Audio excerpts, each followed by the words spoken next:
Hi everyone, welcome back to another episode of Editing Basics. In this video, we will be learning how to tween in Kinemaster.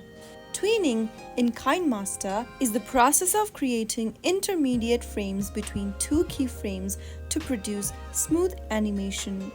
Unfortunately, Kinemaster doesn't have a direct tweening function like professional animation software. But here is a workaround for tweening effect in Kinemaster. First of all, open up your Kinemaster application and open up a project. And once you are in this editing screen, go ahead and click on Media at the top right corner. Import the video or image you want to animate from your gallery. After you do that, go ahead and select the media on the timeline. Increase or decrease the duration of the media clip by dragging the edges on the timeline. Now once you are done, go to the layer option at the top right and select another layer. Tap on media and then choose the video or photo you want to animate. After you do that, you can then select the layer that you just added. Now once you've selected the image layer or the video layer, you will be able to see a little circle with a plus in it on the left hand corner. Go ahead and select your desired area where you want to add keyframes on.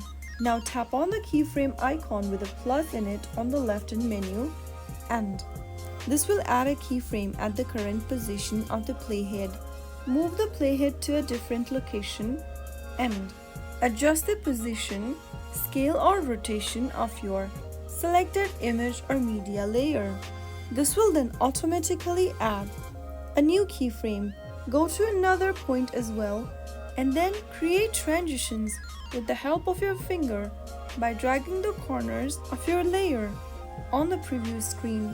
Repeat this process to add more keyframes and create complex animations. After you are done with your creation, you can then play the video to see the tweening effect. And after you do that, once you're satisfied with the tweening effect, tap on the export button with an upward arrow at the top right corner and save your project to your device by clicking on Save as Video. So that's how you can easily tween in Kinemaster. If you found the video to be helpful, go ahead and give us a thumbs up. Don't forget to subscribe to our channel by hitting the subscribe button. Press the bell icon so that you'll never miss another upcoming upload from us. I will be back again in the next video. Thanks for watching.